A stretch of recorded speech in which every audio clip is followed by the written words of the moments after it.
Muy buena noche para los que se van conectando. ¿Cómo están?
Buenas noches, profe.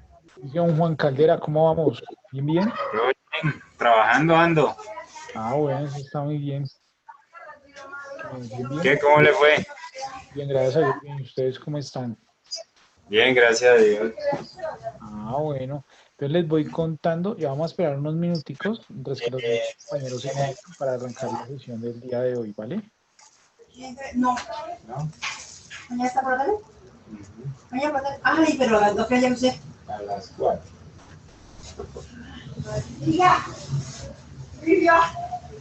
Bueno, buena noche para todos los que se van conectando. Espero que se encuentren muy bien.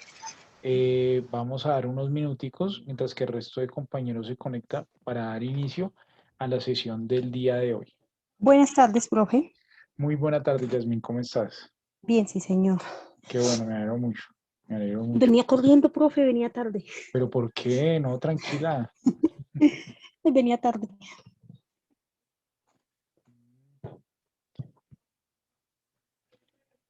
¿Qué más? ¿Cómo van? Bien, Bien, profe, ahí bien. vamos trabajando. Bueno, entonces vamos a esperar unos minuticos mientras que el resto de compañeros se conecta a ver qué, para iniciar con la sesión del día de hoy. ¿Listo? Listo, profe, gracias. Ujú. ¿Listo?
Bueno, muy buena noche para los que se van conectando. Espero que se encuentren muy bien.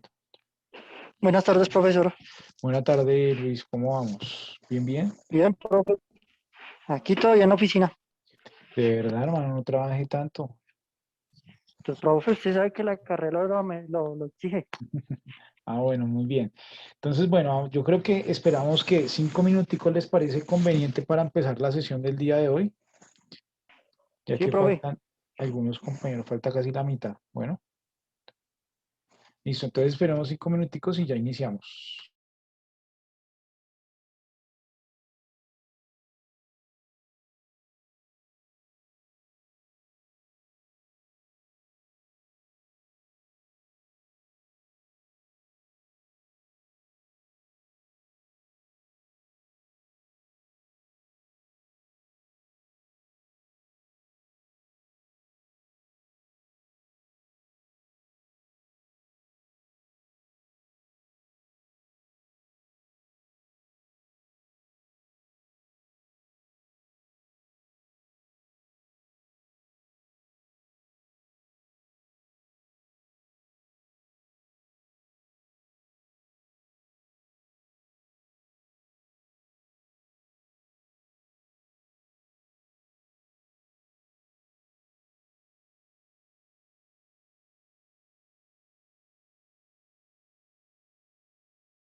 Buenas noches, profe.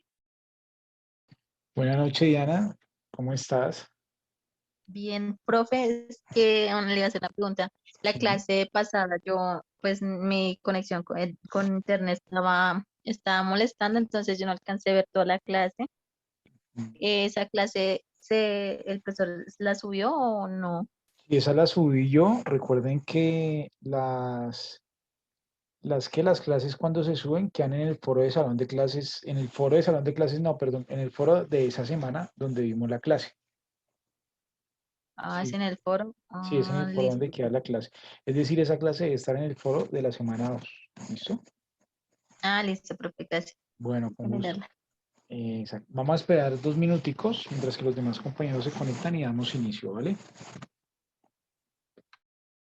Listo, profe.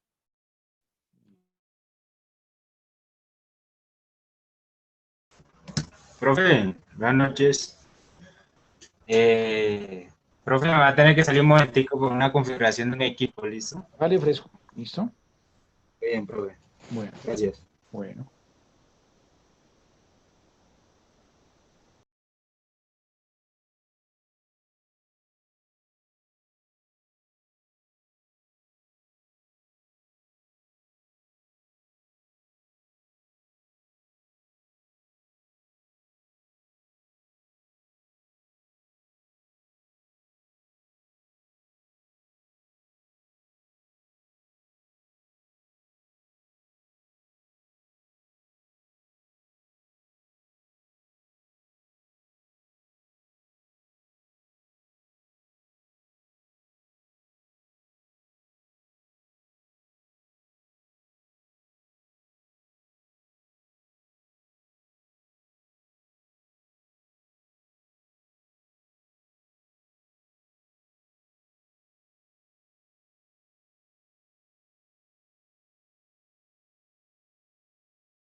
Bueno, chicos y chicas, muy buena noche. Espero que se encuentren todos muy bien. Entonces, bueno, vamos a dar hoy inicio a nuestra clase o a nuestra sesión, pues con relación a las NIF. ¿Listo? La semana pasada vimos una charla, ¿cierto? Una charla que iba pues asociada al tema del negocio en marcha, ¿cierto? Y bueno, la charla, o sea, lo que yo les decía, lo que fue la semana pasada y esta, pues la semana pasada coincide que nos invitaron a esa charla, ¿cierto? Pero pues, por ejemplo, esta semana han venido algunas charlas con relación pues a algunos puntos que se han venido tocando con relación a las NIF. Y pues ya vamos a tocar algunos de estos, de acuerdo con lo que vamos a ver. Hoy vamos a ver un breve recuento, pues de como de la evolución que ha tenido de la evolución que ha tenido toda la evolución contable para identificar pues hasta dónde estamos nosotros en este momento. Es decir, a las NIF y cuál es la gran diferencia entre las NIF y el decreto 2649, que otros que hemos podido evidenciar, ¿vale? Entonces, bueno, yo les voy a contar, ¿cierto? Aquí les voy a compartir mi pantalla y les voy a ir contando algunos apartes de qué fue lo que sucedió pues con relación a la norma contable. Resulta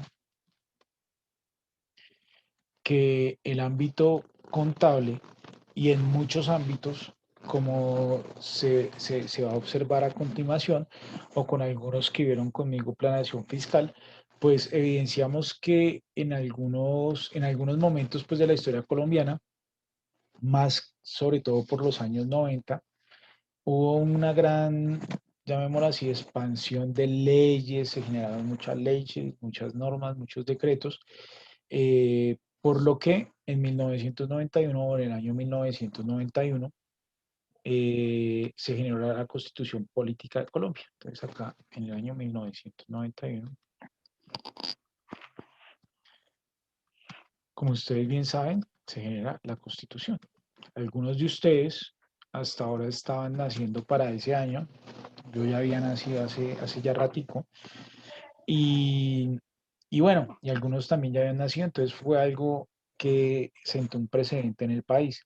La Constitución, pues se considera la madre leyes, leyes de leyes. ¿Esto qué quiere decir? Pues que ninguna norma puede transgredir a la Constitución.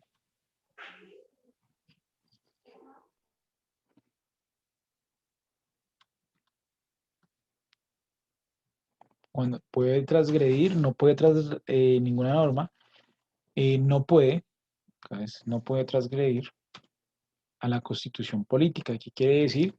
Que ninguna ley, decreto, pues puede ir en contra de la Constitución si no se declara inconstitucional. ¿Sí? Es decir, cuando arranca una ley,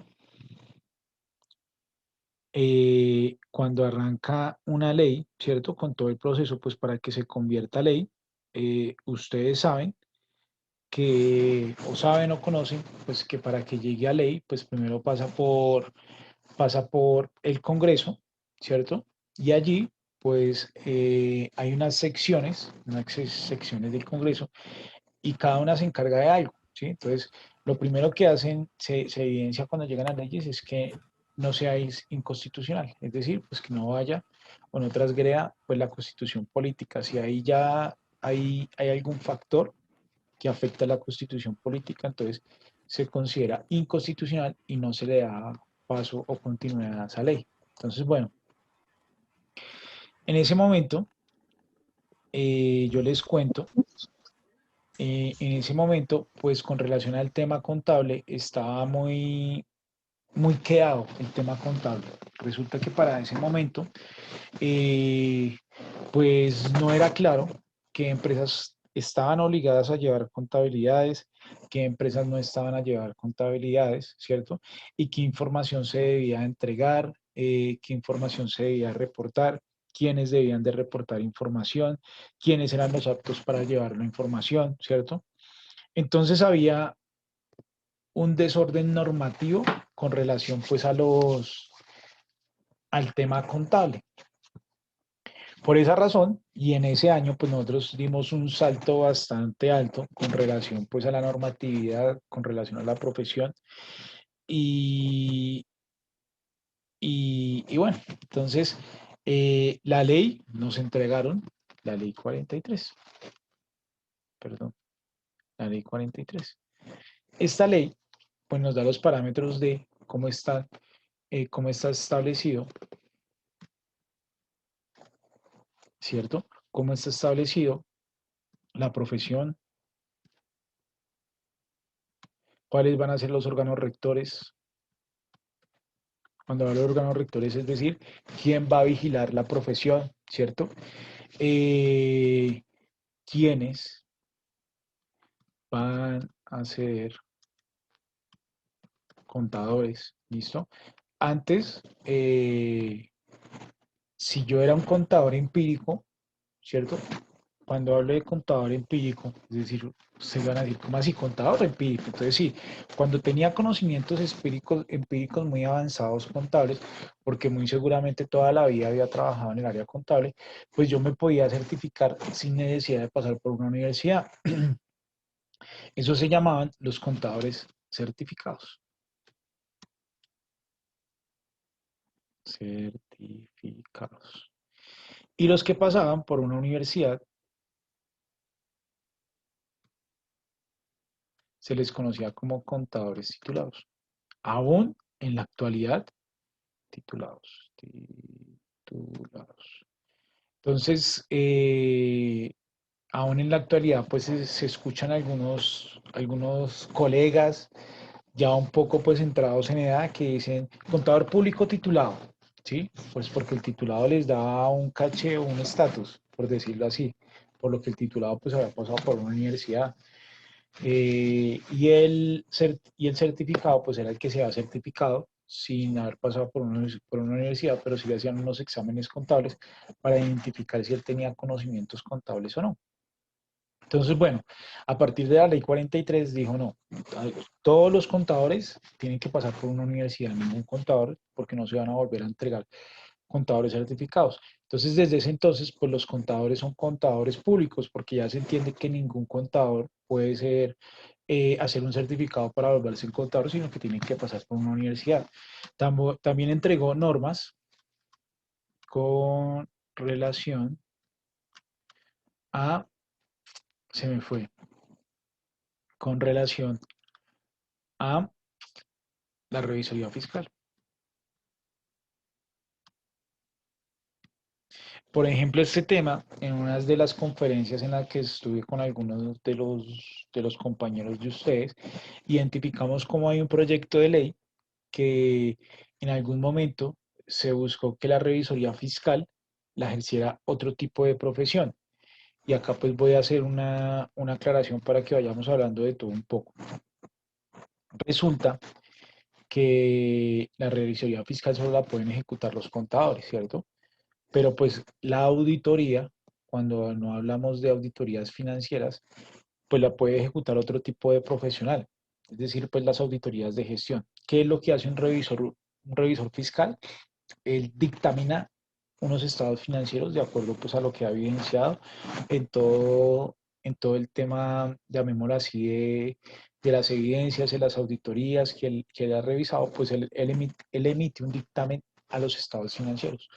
Nosotros, como contadores públicos, somos los únicos que podemos emitir dictámenes de los estados financieros, ¿sí? Con salvedad, sin salvedad, eso se ve más adelante.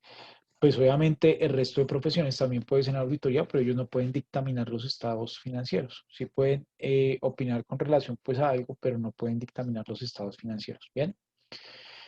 Entonces, bueno, entregó normas con relación a la revisoría fiscal e indicó quiénes podían ejercer la revisoría fiscal, que para este caso pues solo somos nosotros los profesionales de la contaduría llamados a ejercer pues esa tarea. Eh, Entregó topes a las empresas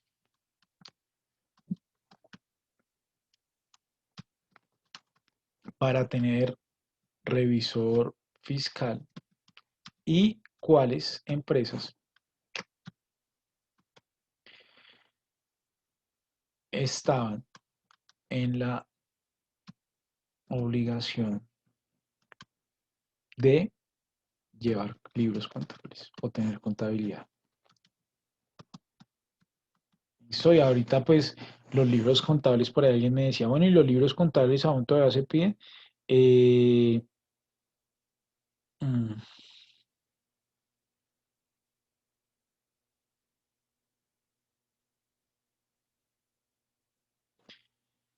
eh, Espérenme un segundo.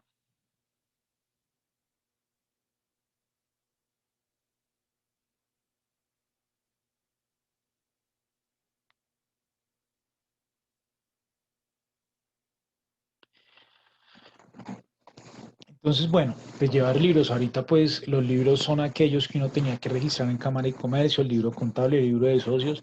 Entonces, pues el libro de socios todavía se tiene que llevar. Pero pues yo pregunto, ahorita en la actualidad, no, actualmente, eh, el tema de la tenedoría de libros, pues yo digo, eso ya está obsoleto, eso ya deberían de eliminarlo, porque nosotros no tenemos libros, todo lo llevamos básicamente en un software o en unas hojas de Excel, ¿cierto? Pero el libro, y es de recordar que antes, pues para el año 91, nosotros no estábamos tan tecnificados como estamos ahorita. Existía el Excel, pero muy poca gente lo manejaba, ¿cierto? Entonces todo se hacía, es más, los contadores tenían que tomar un curso de caligrafía, porque todo se hacía a mano, a mano, a mano, a mano.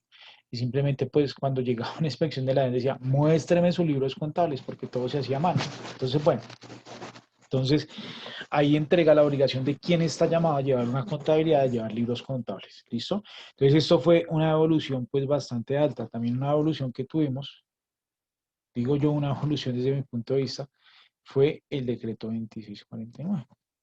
Entonces nosotros en ese decreto que identificamos, cuéntenme ese decreto qué es lo qué fue lo que nos entregó, el decreto 2649 y el 2650.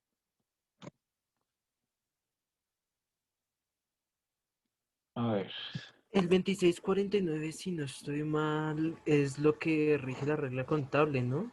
Qué pena. bien, bien, es que acá menciona. Profe, la 2649 es la que rige la contabilidad antigua. Bueno, vamos por partes. Vamos por partes. El decreto 2649 fue el que me entregó a mí el PUC, por decirlo así. Y el 50, pues las técnicas contables, ¿sí? PUC y técnicas, ¿sí? Básicamente eso fue lo que se generó. ¿Listo? El PUC o el Plan Único de Cuentas, yo digo, pues fue un tema que ningún otro, pues, trató de identificar o ningún otro. Yo diría que para ese entonces fue un tema bastante innovador. Es decir, bueno, lo vamos a clasificar por números, por cuentas, para que así haya una subclasificación, etcétera, etcétera. Y yo les cuento, todas estas normas, por ejemplo, el decreto 2649 es del año 93, ¿sí? Porque pues primero, como ustedes saben, sale la ley macro, ¿cierto? Que es la ley 43, y a raíz de esas leyes pues empiezan a salir unos decretos reglamentarios, ¿listo? Así es como funciona pues todo este tema. Sale la ley y sale el decreto reglamentario. Si una ley sale sin decreto reglamentario, pues básicamente queda sin efecto, excepto la ley sea muy clara, que por lo general pues no sucede ahí, entonces van sacando decretos reglamentarios para que se pueda ejecutar. Entonces, bueno, ese fue lo que sucedió en el año, en los 90, llamémoslo así, en los 90, ¿sí? Entonces se entregó todo, entonces ya se pudo organizar mejor.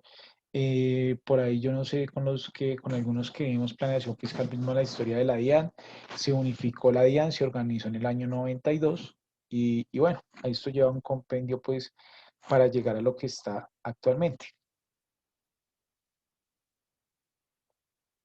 Yo antes de continuar, quiero hacerles una pregunta por el foro. Vamos a empezar y con eso vamos participando de una manera activa. Voy a ir montando una preguntita acá, que es que quiero empezar a socializar algo de lo que ustedes han visto para empezarnos a llevar una proximidad mientras que yo voy interviniendo. Resulta que nosotros o el país, Colombia, es muy tributario. Es decir, pues va revisando, o el Estado va revisando son las reformas tributarias que se deben de hacer para ajustar el presupuesto de la nación, ¿cierto? Pero asociado a ese, a esa normatividad impositiva o tributaria, pues no sale nada financiero y muchas veces pues se termina entregando una contabilidad tributaria, más no financiera, ¿sí? Que es el objetivo. Ya les voy a contar por qué. Entonces aquí, para la semana 3 primero que nada, bienvenidos. Espero que se encuentren muy bien. Acá les voy a dar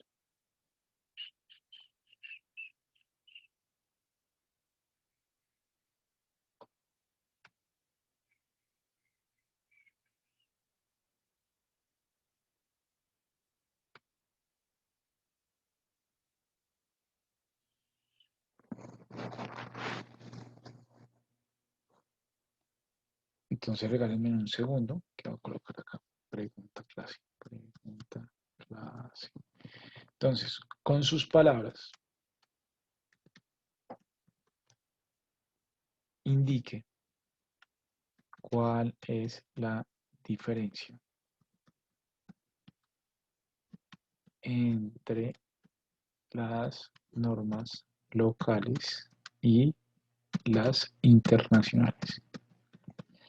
Entonces, bueno, muchachos, les voy a pedir el favor que vayan respondiendo ese foro.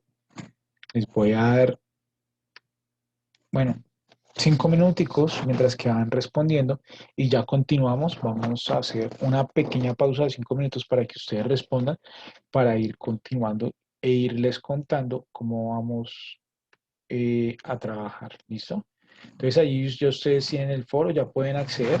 Entonces por favor vayan respondiendo para empezar a socializar en un momentico. Qué pena, profe. Sí, señor. Esa pregunta nosotros ya la respondimos en la primera clase. Ah, perdón. A ver. Profe. Gracias. Entonces, bueno, y ya la habíamos socializado. No, profe. Creo que no. Bueno, No, gracias, profe. gracias por la respuesta. Muy bien. Entonces, bueno, vamos a revisarla y con eso la vamos socializando una vez, ya que la tenemos ahí. Ahí ya lista.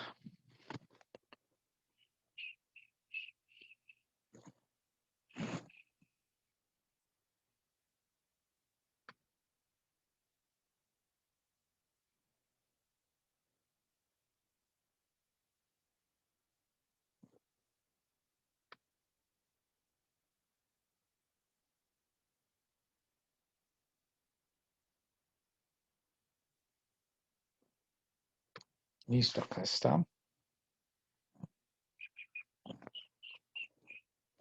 Bueno, entonces vamos.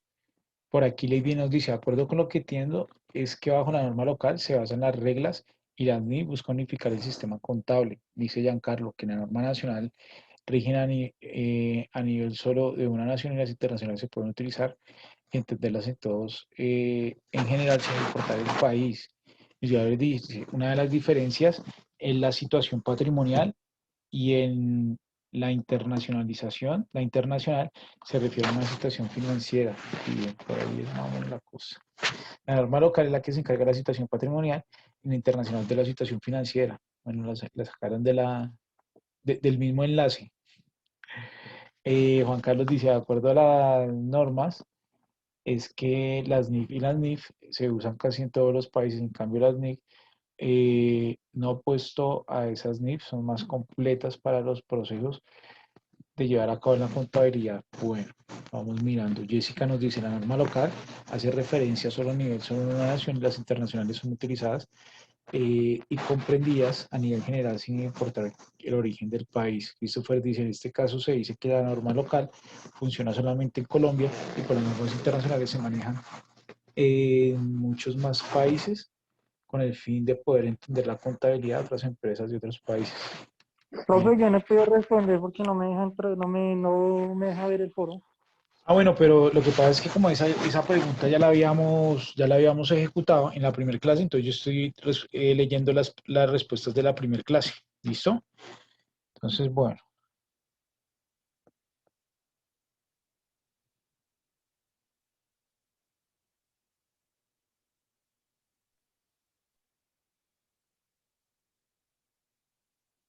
Espérenme un momentico.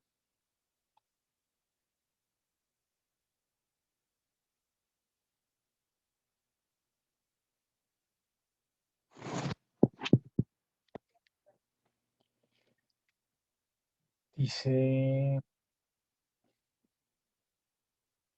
Nelsi. Ah, bueno.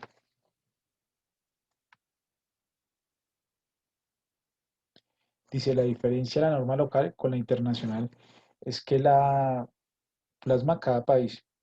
Por ejemplo, local en Colombia no se generan políticas para la norma internacional si la tiene que definir cada compañía dependiendo de la actividad económica. Entonces, bueno,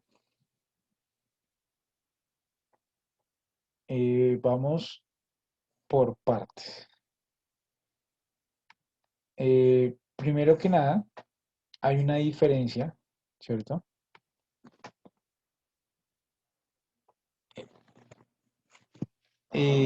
La diferencia pues es que básicamente nosotros en Colombia, cuando hicimos en el tema en el 93 y en el 90 la ley 43 y el decreto 2649, nosotros tomamos mucho de, de otros países. Uno de estos, pues fue la SNIF, ¿cierto? Teniendo en cuenta esto, nosotros pues copiamos algunas cosas, pero otras no. Entonces yo les cuento, resulta que nosotros en muchos años, y yo diría, y actualmente, nosotros nos regimos bajo los términos tributarios. ¿Listo? Pues el tema tributario impacta mucho la información financiera, la información contable más bien, información contable. ¿Verdad? Entonces, ¿qué es lo que sucede? ¿Qué es lo que sucede? Entonces, en el año 2009, bueno, tanto así que en algún momento la DIAN entregó una tabla a los contribuyentes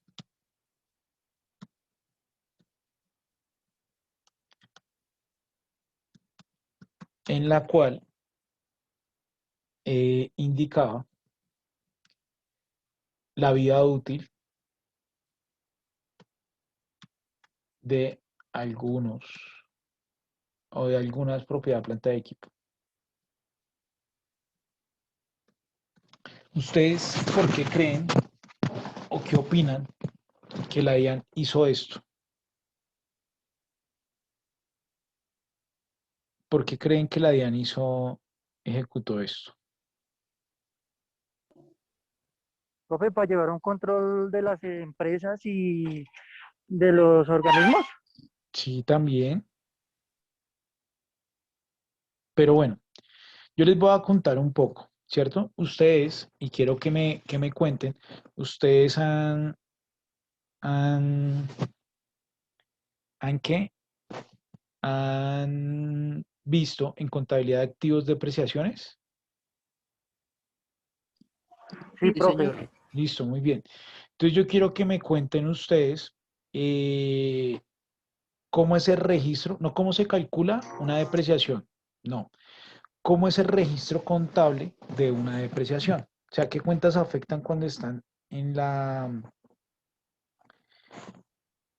eh, cuando se ejecuta una depreciación. O sea, qué cuentas ustedes afectan.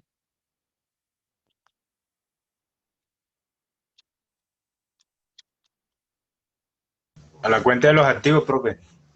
A la cuenta de los activos y qué otra cuenta afectan también. O sea, ¿cuál sería la contrapartida? La del gasto, pero no la no me Sí, muy acuerdo cómo bien, le la del dice. La del gasto, gasto, sí. ¿cierto? Sí, Se evita un gasto, el gasto, básicamente, y se acredita el activo o la el propiedad, activo. planta de equipo, ¿verdad? ¿Qué pasa si yo en mi estado de situación, en mi estado de resultados, qué pasa si yo aumento el gasto? Profe, pues ahí yo creería que generaría como un ingreso. No, No, ¿aumentaría qué? el El gasto, gasto. si yo aumento el gasto en mi estado de resultados, ¿qué sucede? Aumenta el pasivo, profe. No, tampoco. No, disminuye, profe. Disminuye aumentarían aumentaría la depreciación de los activos, ¿no? Sí, también, pero en el estado de situación financiera, recuerden que el estado de situación financiera es aquel que me entrega, pues, el estado si efectivamente en un periodo contable mi compañía tuvo pérdidas o tuvo ganancias. Entonces, ¿qué pasa? Si yo a mis ingresos le sumo muchos gastos, ¿qué va a pasar con mi utilidad? Profe, hubo muchas pérdidas. La Exactamente, utilidad disminuye. exactamente, la utilidad disminuye, ¿cierto? ¿Y qué impuesto viene asociado al ingreso o a la utilidad? La renta. Exactamente, allá era donde yo quería llegar. Es decir, para ese entonces, ¿sí? Resulta que algunas empresas como no había ninguna técnica pues para depreciar los activos, entonces, o la propiedad planta de equipo, entonces las empresas cuando en alguna declaración de renta en un año, pues le daba muy alta la utilidad y por esa razón les daba muy alto el impuesto de renta, entonces lo que hacían era que pues hacían una depreciación acelerada de sus activos, lo que hacía que disminuyeran sus gastos, lo que hacía que disminuyera su utilidad y a su vez que disminuyera el impuesto de renta y complementarios. Entonces la DIAN se dio cuenta que los contribuyentes pues estaban haciendo eso y dijo, no, yo voy a entregar una tabla de los tiempos en los cuales se deben despreciar unos bienes, ¿cierto? Por ejemplo, yo no sé si ustedes la alcanzaron a conocer o a escucharla, yo pues no sé, cuando vuelvo y repito, cuando vieron contabilidad de activos, entonces, entonces, entonces, ¿qué? Entonces tenía la tabla. Y la tabla consistía en que unos bienes, por ejemplo, los computadores se depreciaban en 3 años, los carros se depreciaban en 5 años y lo que era maquinaria y muebles y enseres en 10 años y los edificios en 20 años, ¿cierto? Cuando hablamos, cuando hablamos de eso, entonces resulta, ustedes creen que un, un edificio se va a depreciar o su vida útil más bien va a ser de 20 años. No creo, profe. No, profe, un edificio, dependiendo de esto, el edificio se puede ir deteriorando más tiempo. Mm, exactamente, ¿cierto? Exactamente. Entonces, ¿qué es lo que pasa? No había coherencia, pues como no había ninguna, o sea, la DIAN fue la que dio esta directriz en ese orden de ideas, pues en ese orden de ideas, pues la DIAN no podría, no es el organismo pues adecuado para ejecutar pues una medición de una medición de una vida útil, ¿cierto? Pero así estaba enmarcado, ¿cierto? En ese orden de ideas, eh, pues eso era lo que sucedía. Entonces, pues todos nos regíamos a la tablita que la DIAN nos entregaba, pero resulta pues que esa tabla no mostraba la realidad económica de la empresa, ¿cierto? No mostraba la realidad económica de la empresa, entonces eh, en ese orden de ideas, pues estaba mostrando algo que no era real, ¿cierto? Que no era real. Eh, entonces, ¿qué sucedió? Entonces, bueno, y así se venía manejando, lo que yo les digo, todo muy tributario, ¿sí? Todo muy tributario. Y pues el tema financiero, pues no se estaba llevando a cabo pues de la mejor forma, ¿sí? Entonces la DIAN, ¿qué dijo? La DIAN dijo, bueno, todo se está llevando así, entonces, en el año 2009 se expide la ley 1314. Entonces, esa ley, con relación a qué funciona o cuál fue el objetivo de esa ley.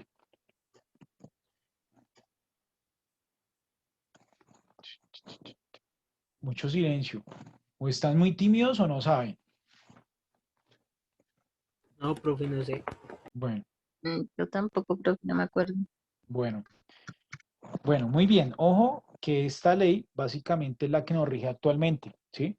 Entonces, cuando les digan la ley 1314, ya ustedes la deben de traer acá en el cheat.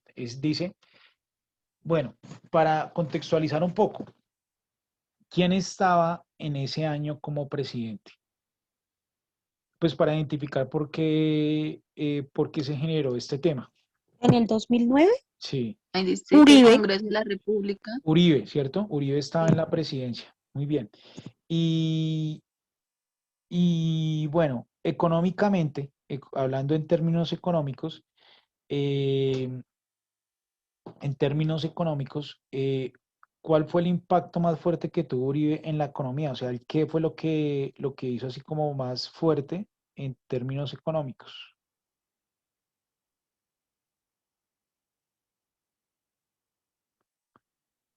Profe, ¿cómo es la pregunta? Creo que fue lo del IVA, ¿no? Bueno, en términos económicos, ¿cuál fue el impacto que tuvo Uribe bastante fuerte? ¿Qué fue lo que sucedió? Que él dijo, voy a sacar esto y esto sirve para que crezca la economía, algo así. ¿Qué creen ustedes?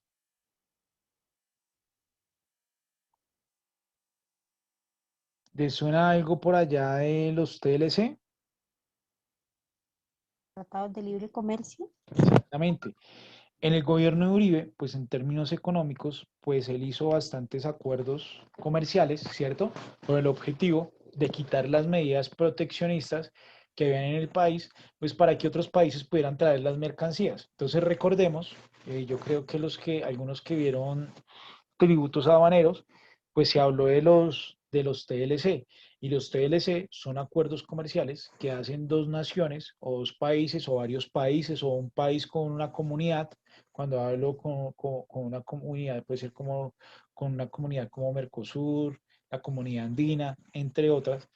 Entonces hace acuerdos comerciales con el objetivo de que yo saque bienes y servicios para esos países con los que estoy haciendo acuerdos comerciales y el arancel o el impuesto que yo voy a pagar allá sea muy bajo o inclusive sea de cero, depende del tipo de negociación que se llegue.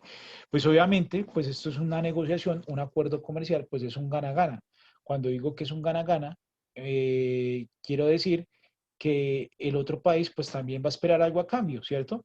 Y lo que él espera a cambio es que los productos que lleguen a Colombia pues lleguen con esos mismos beneficios, con el arancel muy bajo o de pronto cero, ¿cierto? A raíz de esos TLC fue que cambió la norma contable. Entonces voy a mostrarles acá, ya que ustedes no se acuerdan o no la conocen. Entonces les voy a mostrar acá un apartado de la ley 1314.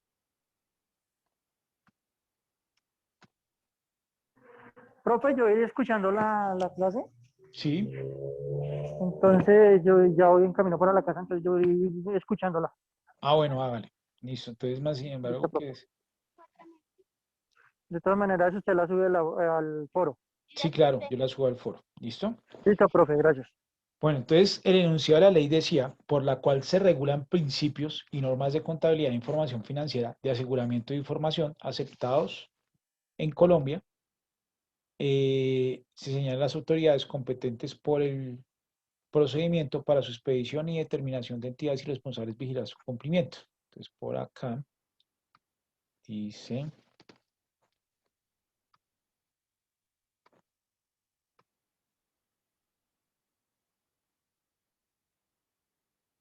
acá, dice objetivos de esta ley. Por mandato de esta ley, el Estado, bajo la dirección del presidente de la República y por intermedio de las entidades a que hace referencia la presente ley, intervendrá la economía, limitando la libertad económica para expedir normas contables de información financiera y de aseguramiento de información que conformen un sistema único y homogéneo de alta calidad, comprensible y de forzosa observancia, por cuya virtud los informes contables y en particular los estados financieros brinden información financiera comprendible, transparente y comparable, pertinente y confiable, útil para la toma de decisiones económicas por parte del Estado, los propietarios, funcionarios y empleados de las empresas, los inversionistas actuales o potenciales y de otras partes interesadas para mejorar la productividad, la competitividad y el desarrollo armónico con la unidad empresarial de las personas naturales, jurídicas, nacionales o extranjeras, con tal fin, ojo, nacionales, jurídicas o extranjeras. Con tal fin, en atención a intereses públicos, se expedirán normas de contabilidad, de información financiera, aseguramiento de información en los términos establecidos por la ley. Aquí habla de convergencia. Acá está. Con el objetivo, los principios de equidad, reciprocidad y con... No, aquí voy a buscar algo, una parte que dice convergencia.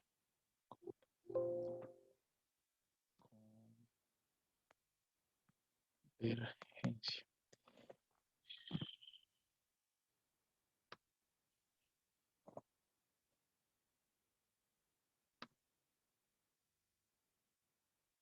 acá dirigida hacia la competencia, tales normas y tales principios mediante la intervención, es que quiero mirar un apartado donde habla de los tratados de libre comercio. Ya ver si está acá. Libre. Profe, buenas noches. Disculpe, yo le Buenas noches. interrumpo. Sí, señor. ¿Esta es la investigación operativa? No, esta es la de normas internacionales de información financiera. Es que entro en el link de la página, pero me arroja esta clase. Bueno, entonces regáleme el salón y la torre, porfa. Ya le indico. Dice viernes, Torre 1 702. Torre 1702. Le voy Con a el profe copiar, Rodrigo. le voy a copiar este enlace. Por favor, revise si es el mismo que tiene allí en la plataforma. Si es el mismo que tiene allí en la plataforma, ¿sí? Entonces lo que tiene que hacer, no le tiene que dar clic sobre el enlace, sino copiarlo, o sea, seleccionarlo así como lo estoy haciendo yo. Control C, abre una nueva ventana y en el navegador, Control V y Enter. ¿Listo? Porque algunos han tenido inconvenientes con ese tema. ¿Listo? Listo, profe. Bueno. Va, entonces, hace lo que me dice. Gracias, profe. Vale, con gusto. Entonces, bueno, resulta que esta norma pues se dio por esos tratados de libre comercio y para que la información fuera verídica, es decir, digamos que otros interesados, otras partes interesadas, la pudieran revisar, ¿cierto? De una forma que, cuando hablaba de las partes interesadas, estaba hablando pues de todo el mundo, es decir, que si un inversionista pues que quería invertir en el país, pues él tuviera o él pudiera ver los estados financieros que fueran entendibles para él. Entonces, por esa razón es que se hace una implementación de las NIF, ¿listo? Entonces, para esa implementación se creó esta ley, pues había muchos decretos reglamentarios.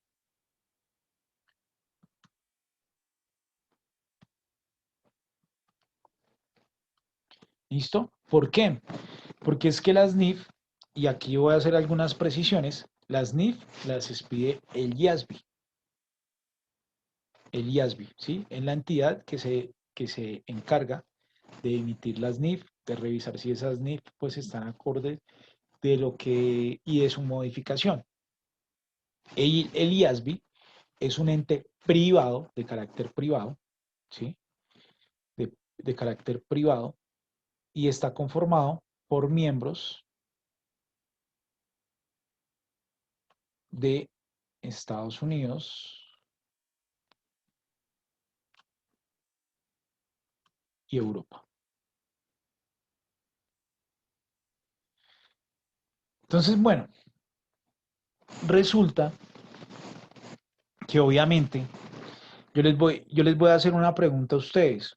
¿Ustedes creen que nosotros tenemos el mismo comportamiento económico que, que tiene pues una empresa que está ubicada en Estados Unidos o en Europa?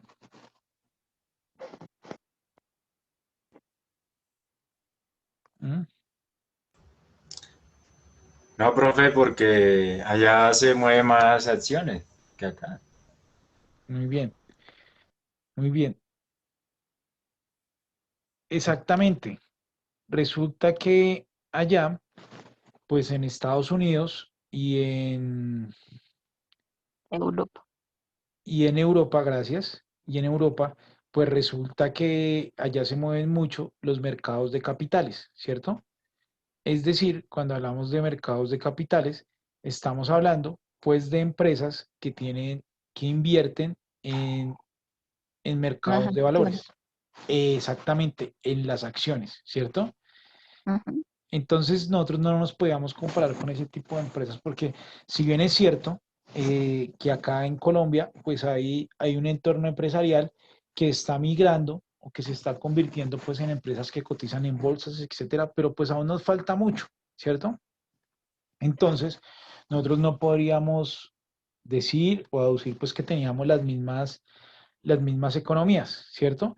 En ese orden de ideas, en ese orden de ideas, pues tocó hacer muchas modificaciones a las NIF, ¿cierto? Porque no estaban planteadas para acá. Entonces yo les cuento un poco.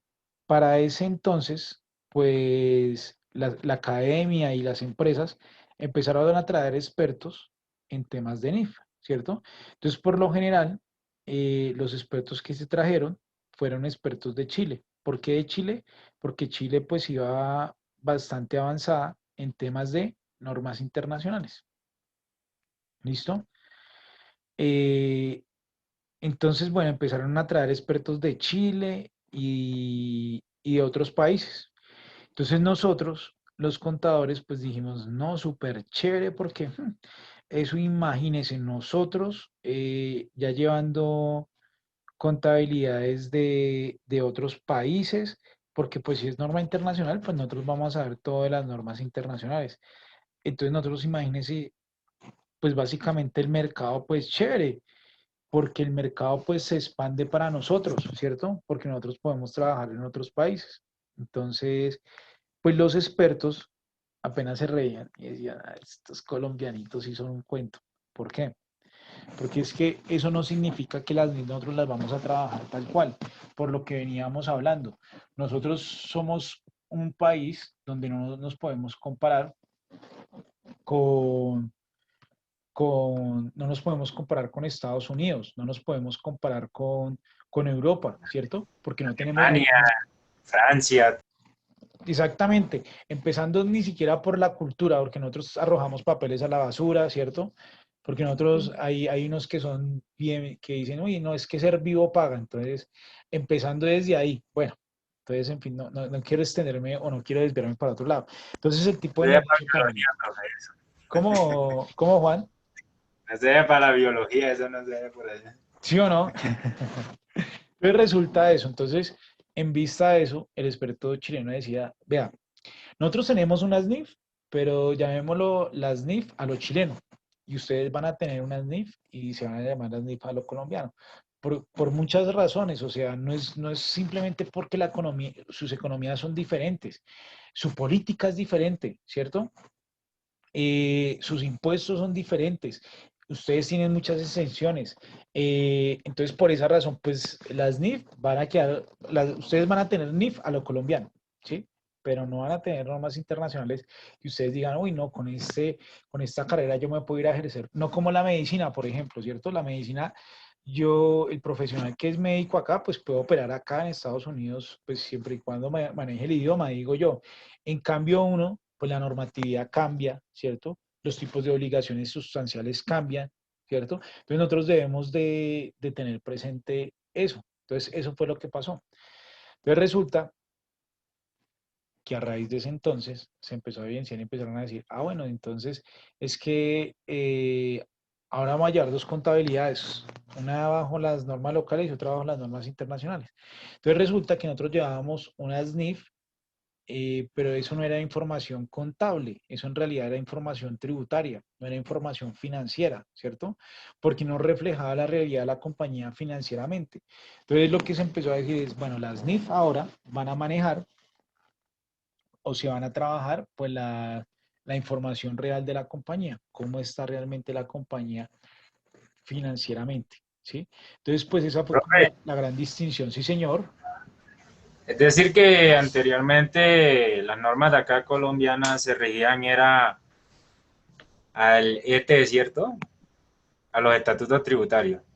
Sí, básicamente era así, porque como ustedes pueden observar, el PUC tiene básicamente muchas cuentas de retención en la fuente de otras y otras, y el PUC nació, pues fue para eso, para organizar la información, pero lo que pasa es que, y con algunos que estamos viendo, creo que planeación tributaria, pues lo hemos visto, el país ha tenido en 10 años, ha tenido 7 reformas tributarias, que yo digo, o sea, eso es mucho. O sea, deberían de haber sido por ahí 3, ¿cierto? Por mucho, para un periodo de 10 años, que hayan estado 3 presidentes y que cada presidente haya ejecutado una reforma tributaria, pues es como lo justo, ¿cierto? Y eso que falta, la que se viene para este año, ¿cierto? Entonces ahí básicamente, pues ya estaríamos hablando de 7, 8 reformas tributarias en menos de 10 años, pues esto que genera bastante inestabilidad de inversionistas extranjeros. Porque lo que dice el inversionista extranjero es, voy a poner un ejemplo que pues a mí no me gusta mucho, pero pues bueno. Alguien decía, el inversionista extranjero es como si usted estuviera jugando un partido de fútbol.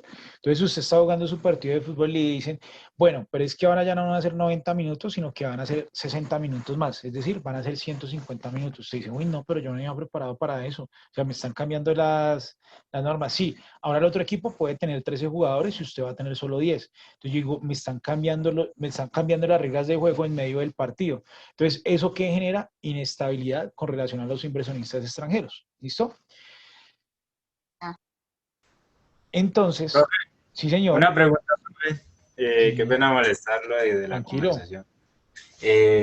Profe, ¿qué pasó con eso que propuso el cambio radical en un tiempo? Con relación a De que, a la reforma que querían montar. bueno, pues esas reformas hay de dos vías. Una que es la propuesta por el Congreso o la propuesta por el gobierno. La mayoría que hemos visto han sido propuestas por el gobierno nacional, ¿sí? Todas tienen como el mismo trámite, pero pues quien las puede postular puede ser el gobierno nacional o el Congreso, ¿sí? Cambio Radical, creo que él no ha participado en alguna reforma. Sí hubo una reforma tributaria en la que él tenía algunos puntos planeados, pero finalmente se ejecutó una reforma tributaria, pero esos puntos solo quedaron como 3. Ya el resto fue los que el ministro de Hacienda pues colocó ahí, ¿sí? Y yo digo, acá, si se ejecuta una reforma tributaria bien fuerte, por ahí por unos 6 años, 7 años, yo digo, pero que sea fuerte, yo diría, colabórenme con esta reforma tributaria y les prometo que eso va a dar una estabilidad fiscal al gobierno, una estabilidad presupuestal, y en 7 años les prometo que vamos a bajar el IVA, por ejemplo. Ya no va a ser del 19, sino que va a ser del 10%. Ya no va a ser, las personas que paguen renta ya los topes van a aumentar, por ejemplo. Yo diría, colabórenme con esto, pero pues eso viene con un tema pues más de fondo, ¿cierto? Que el tema más de fondo es evidenciar pues que el gobierno que esté presentando una reforma así, pues ambiciosa, diría yo, pues que no tenga conflictos de corrupción, ¿cierto? Porque nos dicen, no, pues ahora vamos a pagar más, pero igual la corrupción sigue y lo que nos está matando a nosotros es la corrupción. Entonces, bueno, allí habrían pues de dónde, o tendríamos nosotros de dónde cortar tela un poco, pero pues bueno. Entonces, esto que ha pasado, nosotros siempre hemos sido bastante tributarios por esos déficits fiscales que hay, es decir, que la plata no le alcanza al Estado, ¿cierto? Para cumplir con sus obligaciones, ¿cierto? Ya sean con sus obligaciones de entregar presupuestos a otras entidades, ya sean con, etcétera. Ahora bien, entonces arrancamos con la DIASBI y todos contentos y dijeron, no, olvídese, eso va a quedar un tema bastante particular para ustedes, porque si ustedes las toman así tal cual y las implementan así tal cual como vienen desde el IASBI, no. Entonces, ojo, y para hacer unas aclaraciones, el IASBI, como yo les decía, es de miembros de Estados Unidos y de Europa, ¿sí? Estos miembros, esto es un ente privado, por ahí en las charlas que yo estuve, alguien del Consejo de Contadores dijeron, es que estas normas, pues son unas normas que emite un privado, entonces es como si se le estuviera entregando una adjudicación a un privado es el que nos va a regir contablemente, pero pues bueno, hay de donde, o habría de donde cortar mucha tela.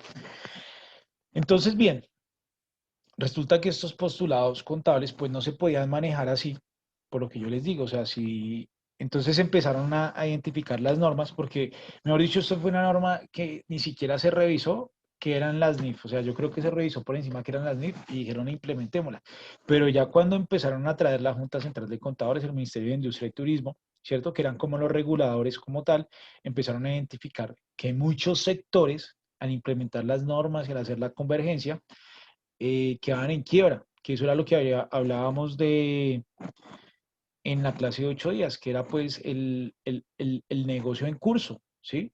Que el negocio en curso sigue, pero por esos ajustes fiscales o tributarios que yo hago, ¿cierto?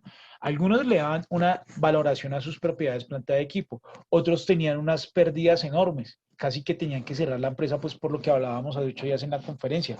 Cuando la empresa pues tiene pérdidas de más del 50% de su patrimonio, ¿cierto? Ahí ya tiene que empezar a revisar pues temas de disolución, ¿sí? Entonces, eso fue el efecto que trajo. Entonces, claro, cuando el gobierno nacional empezó a identificar lo que había sucedido, pues dijo, no, tenemos que, eh, tenemos que hacer algo porque eso no lo podemos trabajar así. Y muchos, hasta las grandes empresas, quedaban en quiebra. Entonces dijo, no, esto no puede suceder así. Entonces vamos a empezar a sacar unos decretos reglamentarios. Estos estos decretos reglamentarios, pues sirvieron para eso y para lo que estamos o donde estamos hoy, en el escenario que nosotros estamos trabajando, para poder trabajar. ¿Listo? Entonces alguien decía, no, pues la diferencia entre las NIF, la diferencia entre las NIF, diferencia, es que, bueno, y resulta que el IASB expide NIC y NIF. Bueno, y las INIF, que las INIF son normas de aseguramiento de la información, es decir, son normas de auditoría. Es decir, son las mismas. Yo les voy a contar. Resulta que las NIC, antes el IASB se llamaba el ISAC, ¿sí?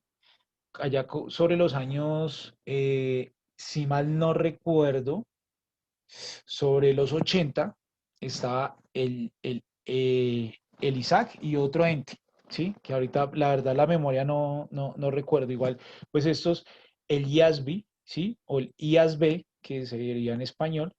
Esas son las siglas del instituto, bueno, no recuerdo de qué, pero pues son las siglas del instituto quien da la normalización de las normas internacionales de información financiera y de información contable.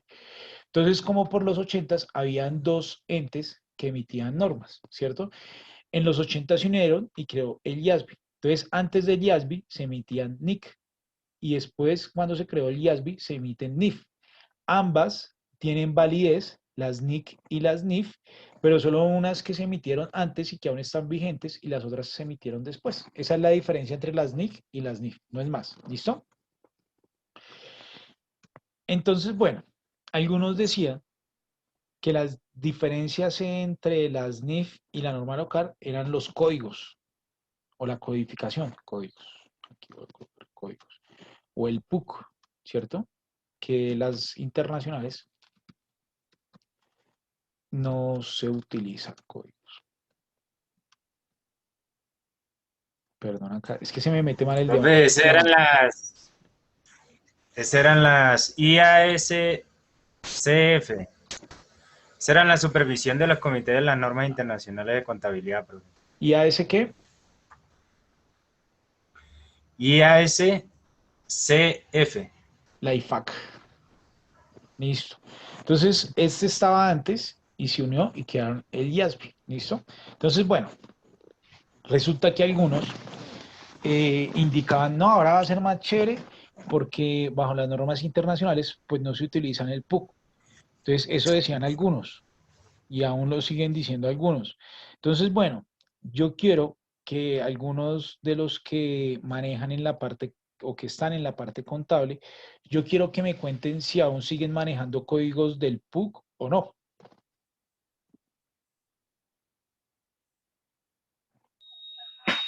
Sí, Eh, profe. Sí, pero profe.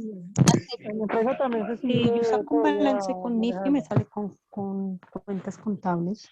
Entonces, bueno, aquí yo hago una aclaración porque algunas personas y la gran mayoría dicen, no, esa es la diferencia, ¿cierto?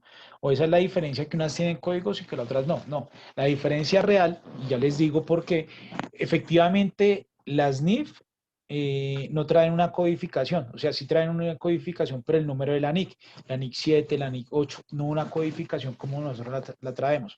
Recuerden que si quieren intervenir, pueden ir interviniendo mientras que yo voy hablando y no hay problema. ¿Listo? Entonces algunos dijeron, no, eso, y es más, algunos en la academia dijeron, no, la diferencia es que en NIF, pues no digite nada con código porque no se necesita, ¿sí? Pero esa no es la realidad. No ponga el código porque es que el código no se necesita, pero esa no es la realidad, porque lo que ustedes dicen desde la experiencia, aún se emiten códigos bajo el 2649 y aquí yo hago una aclaración.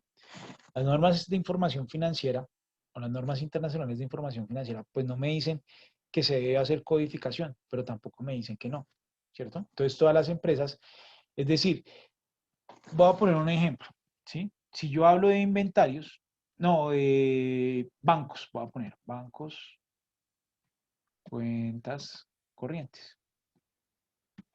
Por ejemplo, yo diría, eso yo lo registro en la 11.10.05, ¿cierto? ¿Por qué? Porque así está el PUC.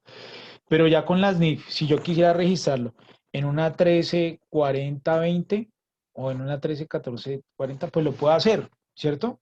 ¿Por qué lo puedo hacer? Porque es que las NIF no tienen codificación, ¿sí? Pero ¿por qué no se hace así?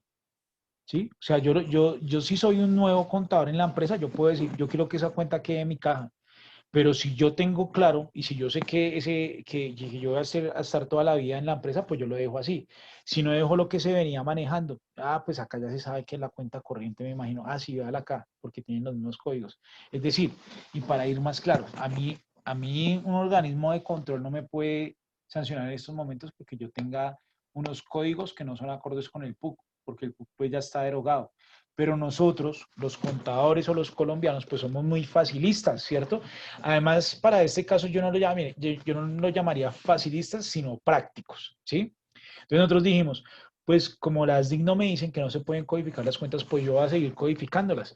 Porque es que vean, nosotros, que somos un país tan tributario, pues nos sirve mucho para poder identificar.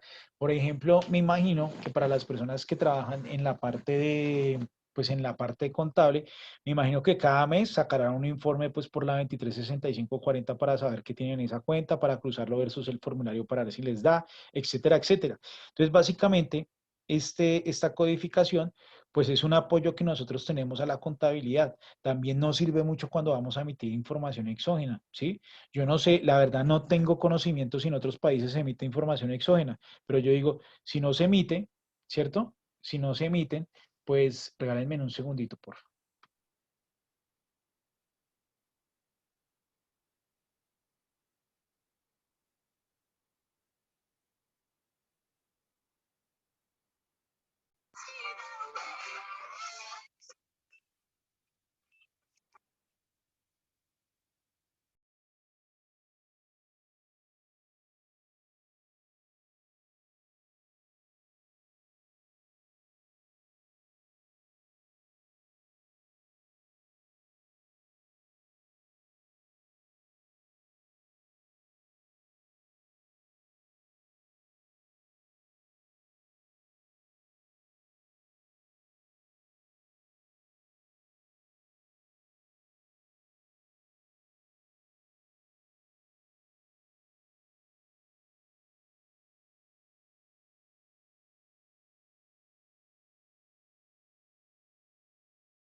Próximas paradas, calle 45 y avenida 39.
De todas las ventanas deben permanecer abiertas.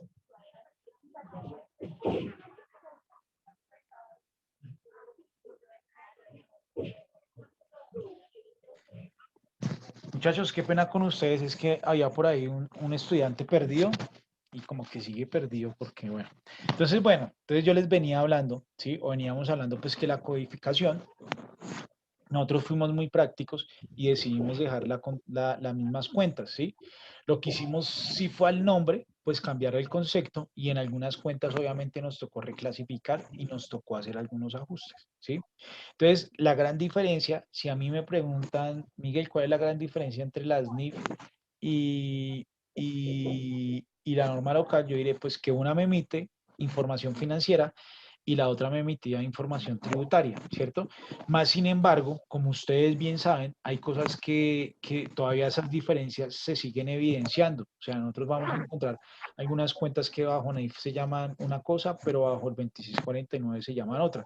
Que eso nosotros lo vamos a identificar cuando veamos pues propiedad, planta de equipo. ¿Listo? Y cuando vayamos a empezar a ver estos temas. Entonces, ese marco, ¿cierto? Para llegar a donde estamos hoy, pues será necesario hacerlo para que ustedes sepan. Es decir, si de pronto ustedes van a una entrevista de trabajo y les pregunta, bueno, indícame, o sea, no sé, o sea, yo no sé si yo estuviera, me tocaría hacer una entrevista para tema contable, no sé si yo lo preguntaría, pero eso pues se supone que ya viene implícito. ¿Usted conoce la ley 1314 del año 2009? Sí, ¿y qué trae eso? ¿O conoce el decreto único reglamentario 2649, el 2549? Sí, entonces allí vienen pues unos temas que nosotros debemos ir ajustándonos, porque vean chicos, el tema, el tema, el tema que nosotros estamos trabajando acá es, o sea, nosotros como contadores, nosotros somos, o sea, no voy a decir que somos igual que los abogados, porque los abogados tienen, pero nosotros sí debemos de tener algo de abogados, de análisis, ¿sí? Más que todo con lo que nos rigen. Por ejemplo, ahorita con el régimen simple, hay algunos artículos que no son bastante claros, entonces uno le toca releerlos, analizarlos, interpretarlos, entre todos. Nosotros ahorita pues estamos volviéndonos unos profesionales integrales que debemos no solo conocer impuestos ni registros contables, sino también hacer análisis reales financieros, ¿cierto? E identificar por las oportunidades que hay en una norma o no, o cómo nos va a perjudicar una norma. Bueno, entonces con ese contexto vamos a trabajar nosotros o vamos a arrancar con las NIF, a trabajar con las NIF, ¿listo? Para arrancar a trabajar nosotros con las NIF, vamos a arrancar con una parte de la NIC 7, ¿sí? Esa NIC 7 nos habla de el estado de flujo de efectivo. ¿Por qué vamos a arrancar por esa? Si no estamos viendo estados financieros, no, porque esa habla de efectivo, de qué es el efectivo y los equivalentes al efectivo. Para tener claro su manejo, ¿listo? Es decir, el manejo que nosotros le vamos a dar y vamos a identificar pues cómo la diferencia, cómo era bajo una norma y cómo se debe hacer bajo las NIF, ¿listo? Teniendo en cuenta pues la interpretación que es diferente, por acá yo la tenía. Entonces, ahora, ¿qué sucede? Y yo les voy contando. Resulta que, resulta que, eh, resulta que hay algunas cosas donde se contradicen las NIF bajo las normas fiscales y tributarias, ¿sí? Por ejemplo, algunos también decían que la diferencia era que en las NIF no se hacía causación, ¿sí? Entonces yo les decía, no, es que en las NIF no se hace causación. Sí, tienen razón, porque pues imagínense el tema cuando uno entra con un colega y el colega le dice, no, lo que pasa es que como usted dice está mal, ¿cierto? Entonces ahí uno empieza a chocar, entonces eso fue lo que sucedió o lo que había sucedido a través de que salieron estas NIF, porque alguien decía, no, la diferencia es que acá no se hace causación. Yo le decía, bueno, puede que tenga la razón, pero sí se hace el devengo. Y básicamente el devengo hasta una parte o una cierta parte, pues es lo mismo que la causación, ¿sí? Entonces yo decía, ¿cómo dicen que no es lo mismo, que no, ya no se hace causación?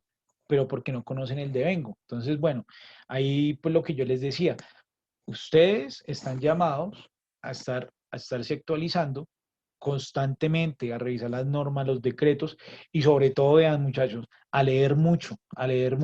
Y más cuando uno va conociendo pues empresas de otros sectores, eso lo obliga a conocer más, porque eso nosotros somos como los, ahí se iba a decir como los abogados, a través del tiempo nos vamos especializando pues en algunos sectores de la economía, pero cuando conocemos otro nuevo, por ejemplo, un ejemplo, yo venía trabajando con una empresa que prestaba servicios, pero luego me tocó trabajar con una empresa o asesorar a una empresa que manejaba eh, todo el tema de construcciones civiles. Entonces me tocó revisar el IU, me tocó identificar las declaraciones y todo lo que presentaba ese tipo de empresa, porque pues eso es como todo. Si uno tiene una empresa de un sector, pues se va moldando a ese sector, pero los otros sectores tienen alguna normatividad diferente, tienen temas impositivos diferentes, ¿sí? Entonces ahí es cuando le toca a uno ponerse a leer, a leer, a leer, a leer, a investigar, investigar, investigar.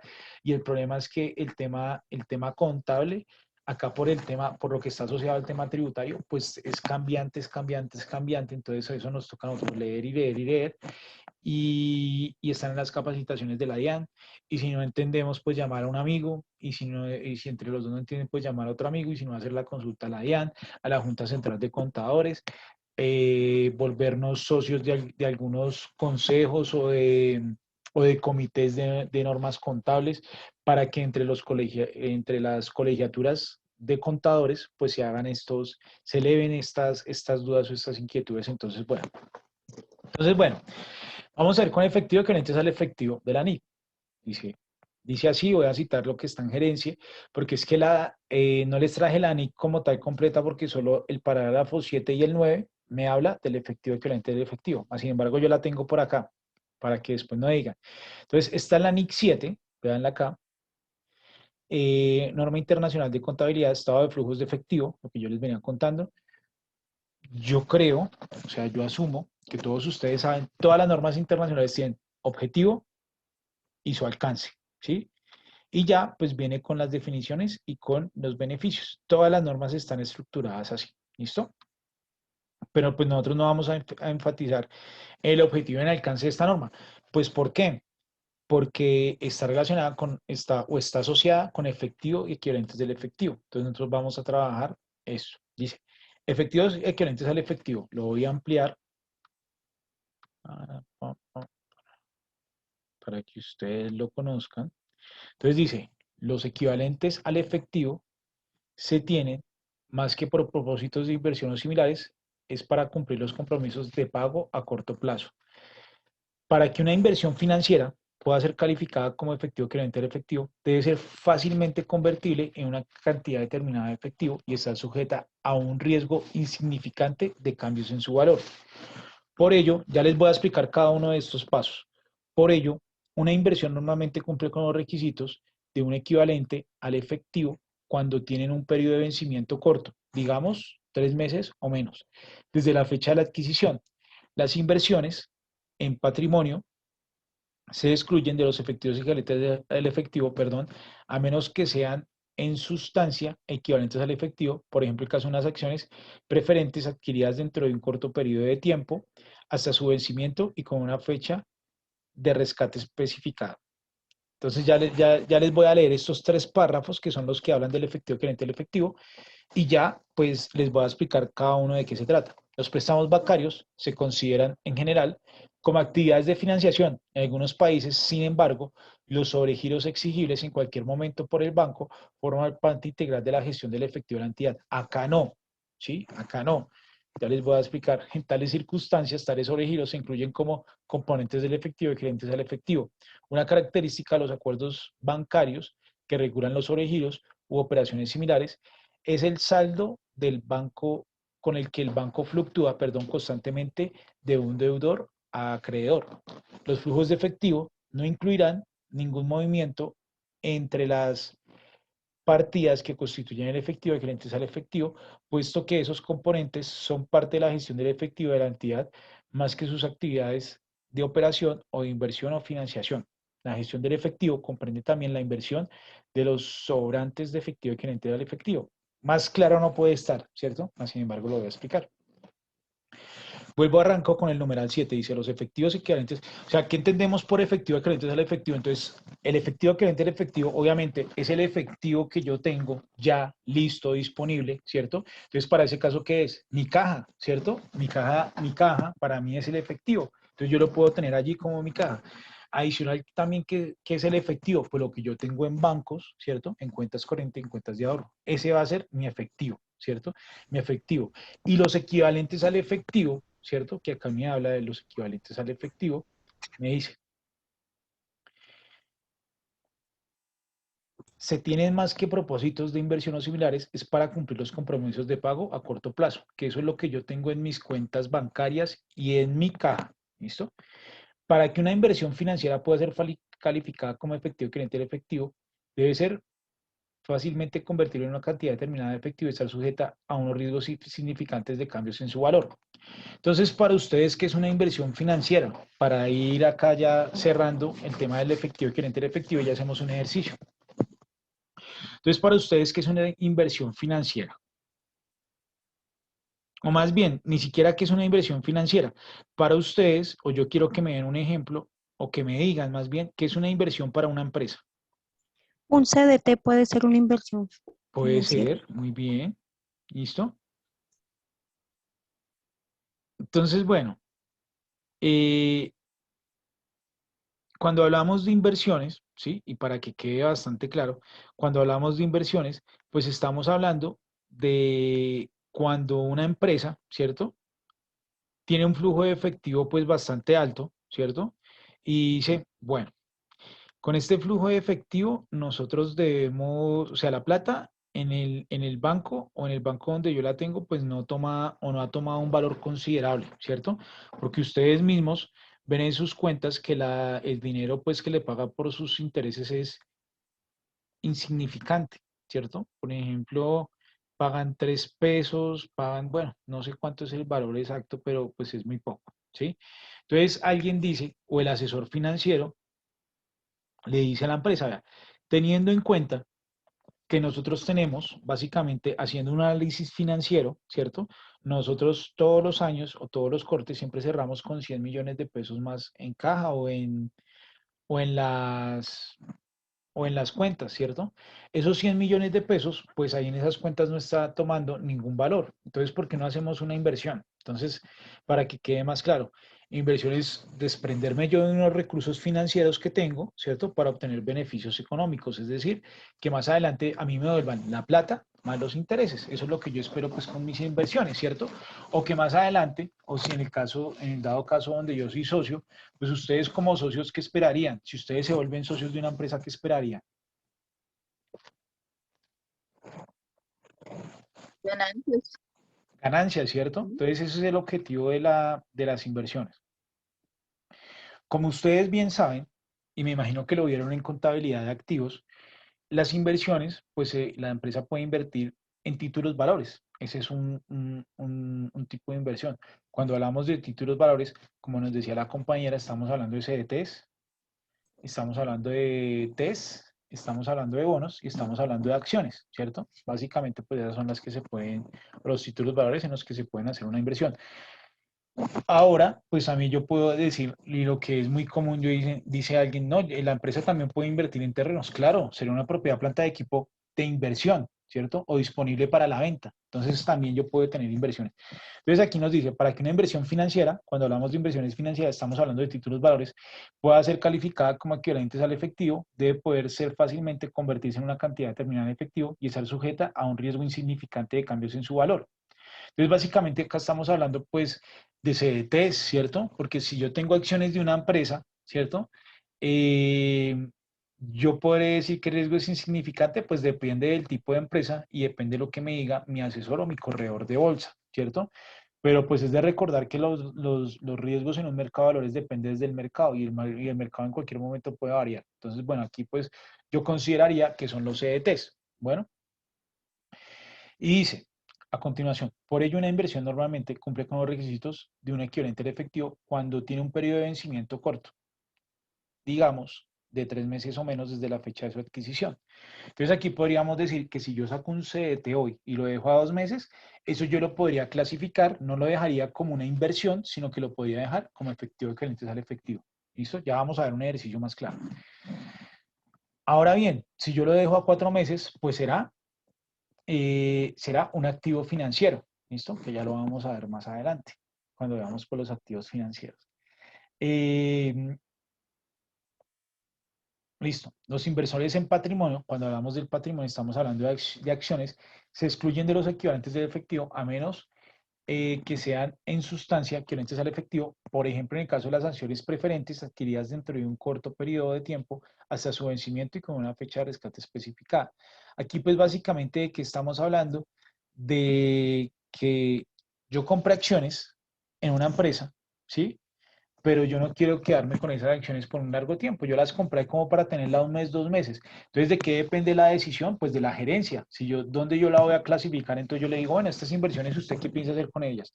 ¿La piensa tener en un periodo largo, en un periodo corto? ¿Qué va a hacer con ellas? Entonces, dependiendo de eso, pues yo las clasifico. ¿Listo? Hay algunos donde ustedes vieron de pronto estados financieros consolidados, las empresas que deciden ejecutar algún control sobre otra compañía. Cuando es el caso, pues, si yo compro unas acciones para ejercer el control en una compañía, ¿eso qué quiere decir? Que muy seguramente yo no las vaya a vender pronto, ¿cierto? Pues, ¿por qué? Pues porque va a ejercer control sobre la compañía. Si voy a ejercer control sobre la compañía, pues no las voy a vender pronto. Entonces, ¿qué quiere decir? No las podría yo clasificar como un efectivo que no es efectivo, sino que quedaría en activos financieros, ¿listo? O actividades de financiación, ¿listo? Ya vamos a ver con un ejercicio para que quede más claro. Dice el numeral 8. Los préstamos bancarios se consideran en general como actividades de financiación. Es decir, cuando habla acá de actividades de financiación, pues es un pasivo, es una obligación financiera, ¿sí? O sea, no tiene que dejarlo en otra cuenta.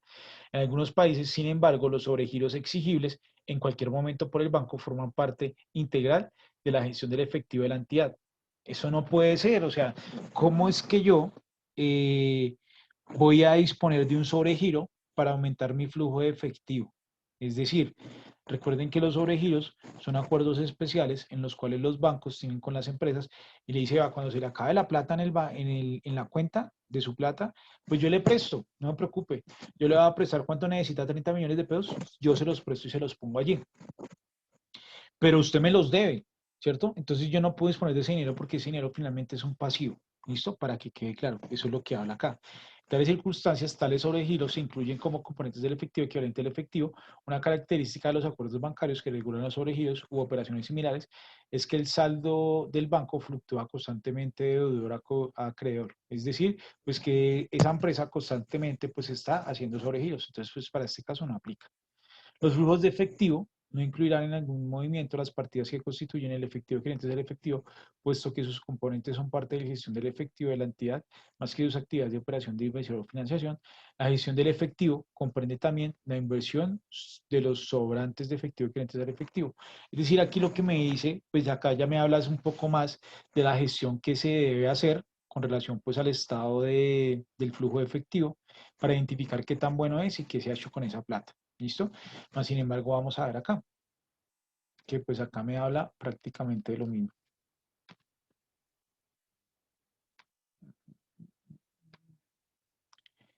Dice, es necesario para poder establecer, puede ser calificada como tal, sin embargo, recordemos, existen algunas condiciones. Vamos acá, que básicamente pues, fue lo que ya vimos. Definiciones efectivo comprende lo relacionado con los recursos de la empresa, mantienen con una disponibilidad inmediata, tales como la caja y sus saldos en las entidades financieras. Equivalentes al efectivo, comprende las inversiones a corto plazo, de gran liquidez, fácilmente convertibles en importes de efectivo, que era lo que acabamos de hablar, los cuales se encuentran sujetos a riesgo poco significativo de cambios en su valor. Eso era lo que les decía la NIC 7 en su numeral del 7 al 9. Por una serie de características relacionadas con efectivo frente al efectivo, como son las siguientes. Un equivalente al efectivo no se tiene para propósitos de inversión, sino para propósitos para cumplir compromisos de pago a corto plazo. Debe poder ser fácilmente convertible en una cantidad determinada de efectivo, eso lo acabamos de ver. Debe ser sujeta a un riesgo insignificante por su valor.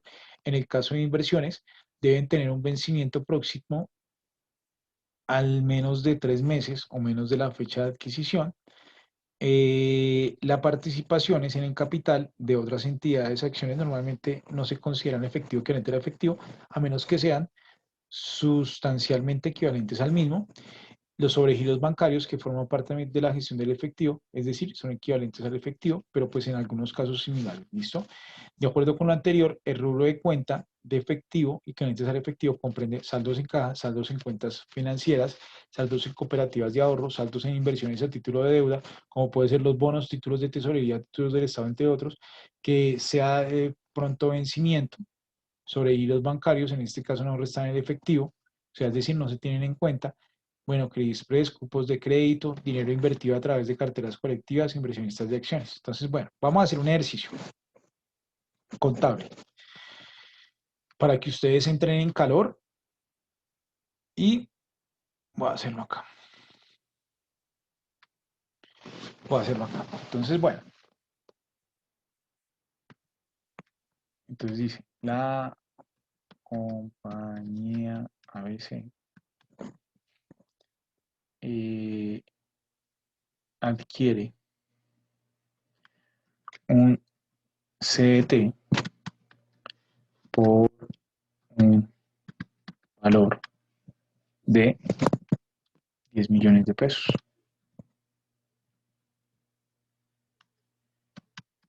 Los paga o los cancela de la cuenta de ahorros. El vencimiento de este CDT es de 2 meses y 15 días. ¿Listo? Entonces, bueno, en ese orden de ideas, pues yo haría un registro, yo diría, para ser más claro, entonces yo diría la 11, que se llamaba disponible, ahora se va a llamar, yo lo voy a dejar como un grupo que se llame efectivo y equivalentes del efectivo.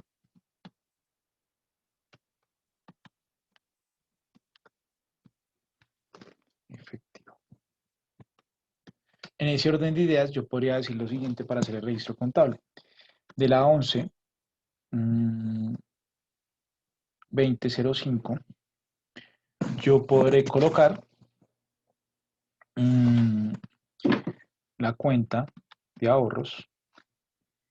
Entonces acá débito y crédito. Entonces en el crédito por 10 millones de pesos. Entonces aquí yo voy a irme acá para que ustedes lo vean al PUC, ¿cierto? Al PUC comercial. Y yo diría, tráigame las listas de cuentas del activo, ¿cierto? Entonces, ¿Ese ojo, se puede llevar a la 1205? pues en este caso ¿A la no. 1220, algo así o no? Ya les digo por qué. Ustedes van a decir, pero ¿cómo así? Entonces yo les voy a decir algo. Entonces resulta que como esta cuenta ya va a quedar con va a ser efectiva, cliente efectivo, pues yo no la puedo dejar en la 12, la tendría que dejar en la 11. Entonces yo, por ejemplo, la podría dejar yo podría decir que va a crear una cuenta que se llame acá 11 30 05 inversiones corto plazo. Inversiones corto plazo.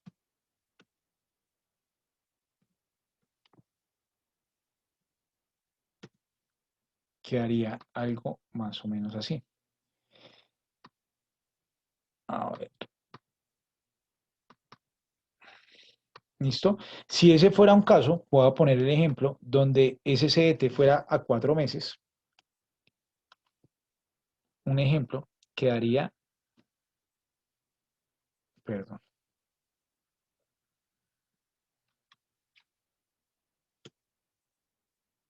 Este quedaría igual, pero este sí me cambiaría. Quedaría acá en la 12 inversiones, donde tengo esa inversión, certificados de depósito.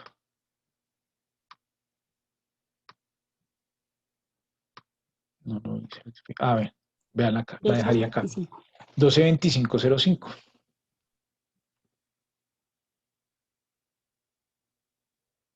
Esto se llama CDT.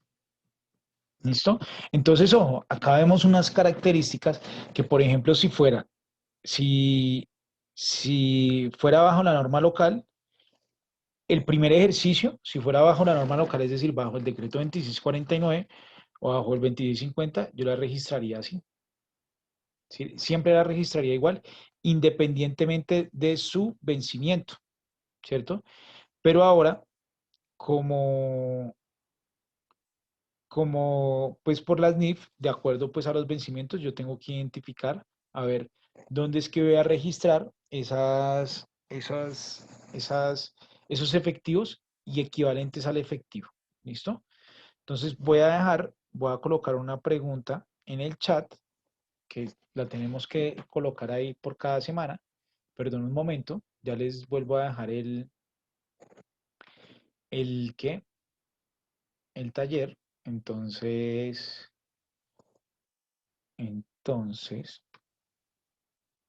voy a ponerlo desde acá.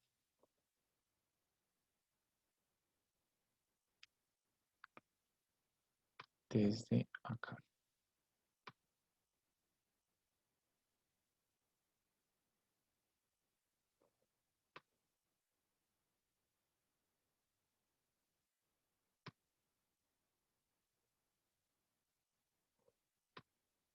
Acá voy a dejar de pregunta de clase.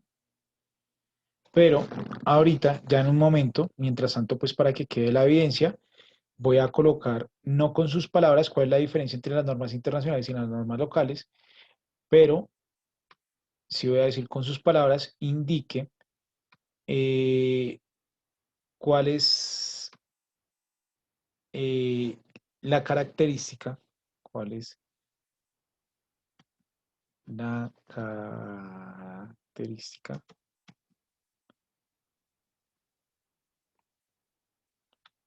del efectivo equivalente al efectivo.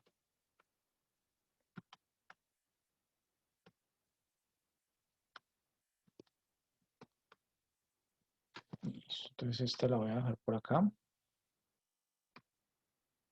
Y voy a hacer, todavía no van a responder, voy a hacer otro ejercicio acá.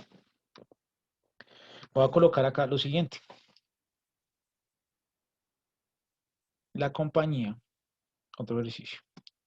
La compañía ABC adquiere, voy a poner un ejemplo, adquiere 10 acciones de la compañía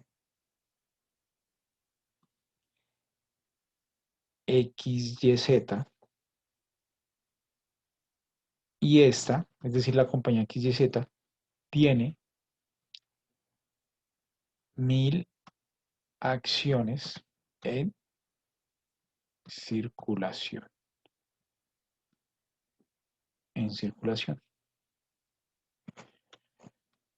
Por un valor de, voy a poner un ejemplo, de 50 millones de pesos.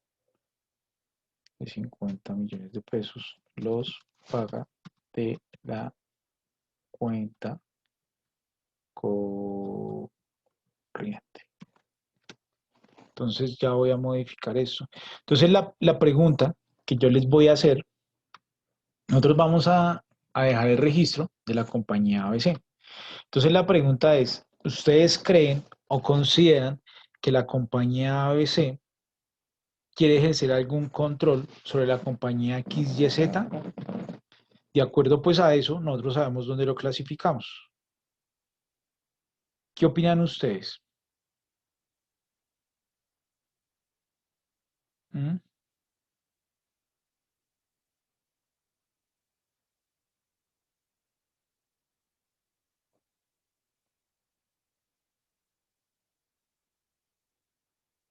¿Qué creen ustedes? Profe, no alcancé a escuchar bien la pregunta, profe. Bueno, esta es la situación de la compañía ABC. ¿Ustedes creen o consideran que la compañía ABC quiere ejercer control sobre la compañía X, Y, Z, teniendo en cuenta pues ese número de acciones que adquirió? ¿Qué pensarían ustedes? Que no, porque son muy pocas acciones, ¿no? ¿Cierto? Son Yo solo podría decir, o 10. sea, es el 1% cómo va a ejercer algún tipo de control, ¿cierto? Entonces, dependiendo de eso, yo puedo decir dónde las contabilizo, si en una inversión o en un efectivo equivalente al efectivo, ¿cierto? ¿Por qué razón? Pues por lo siguiente, yo digo, pues si la empresa adquirió ese valor tan ínfimo de esas acciones, es porque muy seguramente va a esperar que suban y las vende. Es decir, no las quiere para enriquecerse ni para ejercer control de la empresa. Es decir, en algún momento que la empresa decida que necesita ese flujo de efectivo, pues las vende y ya, porque pues no significan nada para la empresa. Entonces, bueno, para aclarar, entonces digamos 11, 10, 05, ¿sí? Esas las voy a dejar de la cuenta corriente, ese sería débito y crédito. Listo, entonces aquí 50 millones.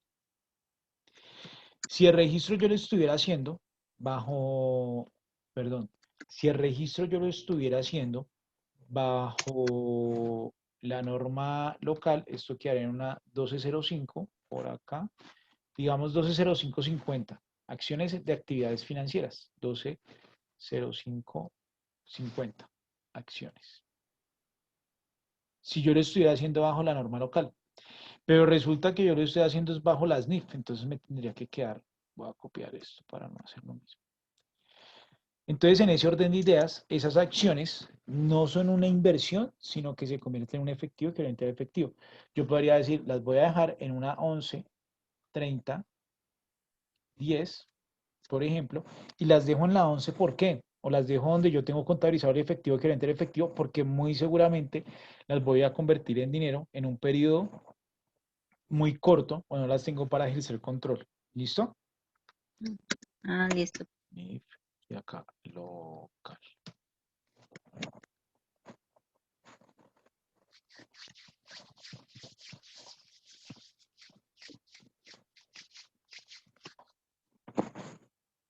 Listo, entonces les estoy dando el espacio para que tomen nota y ya hacemos otro ejercicio.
Bueno, entonces vamos a hacer unos ejercicios, o les voy a dejar unos ejercicios, los voy a colocar acá en el chat para que ustedes los tengan en el chat de Zoom. Entonces, la compañía ABC adquiere un CDT por valor de 60 millones con un vencimiento de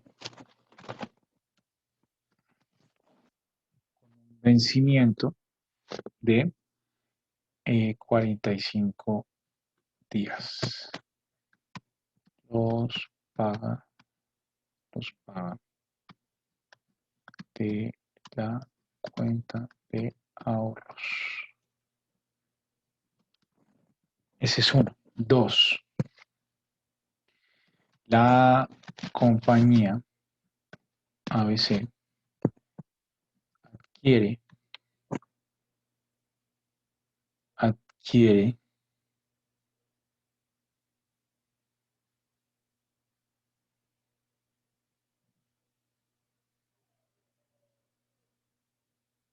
mm, 17 acciones de la compañía XYZ,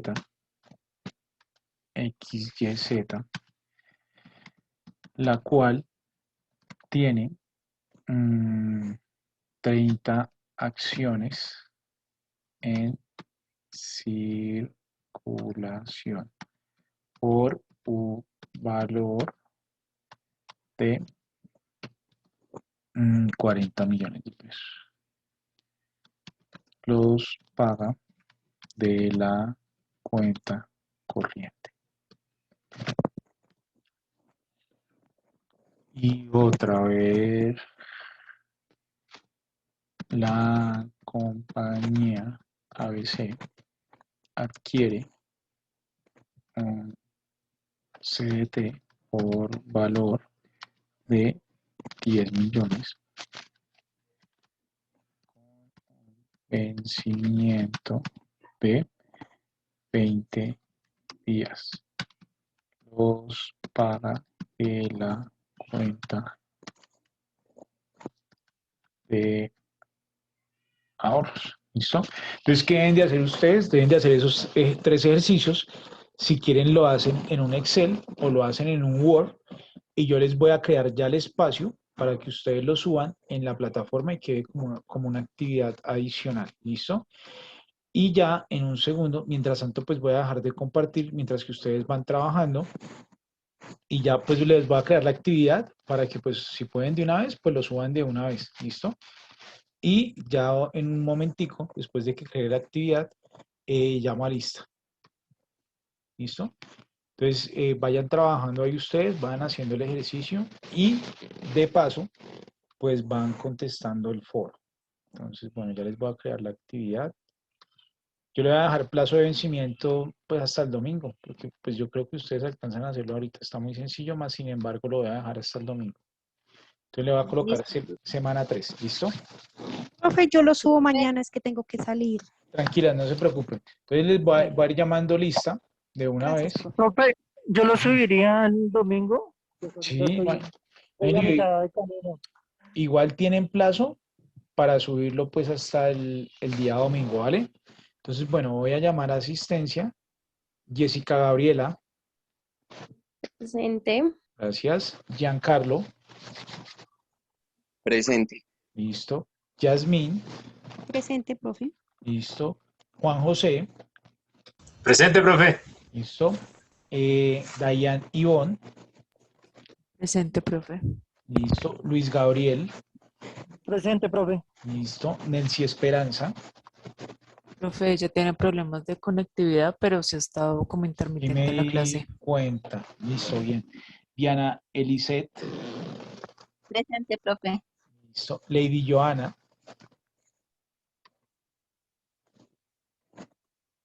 Presente, profe. Listo, Lady. Julie Paola. Presente, profe. Listo. Jenny Alexandra. Profe, ya se le ha presentado un inconveniente familiar. Dijo Sí. que iba a hablar. Bueno, a ver, eso me conecté, o sea, me contacté con ella hoy y eso me contó. Ah, bueno, bien, gracias. Christopher. Presente, profe. Listo. Entonces, bueno, ya con ese llamado a asistencia, entonces mientras, pues yo les voy a dejar el espacio para los que pueden ir terminando el ejercicio, pues lo hagan y lo suban. Ya lo estoy creando. semana 3. Adicional, pues quiero, mientras que van haciendo el ejercicio, semana 3. Entonces, taller. Recuerden que el taller se llama semana 3 y yo lo voy a dejar de plazo de entrega hasta el sábado, hasta el domingo, perdón. Es decir, de una vez lo voy dejando acá hasta el 7. Entonces aquí desde el 5 hasta el 7 de marzo a las 23. Entonces me gustaría que fueran, ya voy a mirar algo, mientras que ustedes vayan trabajando allí y ya reviso algo. Fecha límite 7. Profe, ¿va a poner la pregunta en el foro? Sí, está bien. Sí, ya lo que deben de diligenciar está ahí en el foro, no, en Zoom. Está. ¿Listo? Profe, pero hay pregunta del foro también o no? Sí, también ahí preguntan en el foro, tienen que responderla. Entonces tienen dos Es que todavía actividades. aparece la otra. No aparece la misma, pero yo ya la edité. Es decir, la misma pregunta, pero yo ya la edité. Se me perdió esta semana 3. ¿Dónde quedó?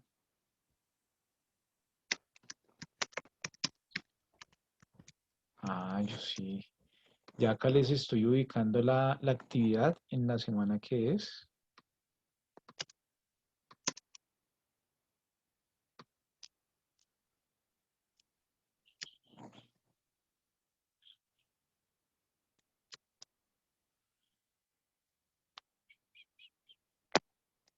Listo, ahí les quedó ya la actividad. Se llama semana 3 y voy a ingresar al seguimiento de clase, seguimiento de salón de clase, para ver si ustedes pueden responder las preguntas para el seguimiento.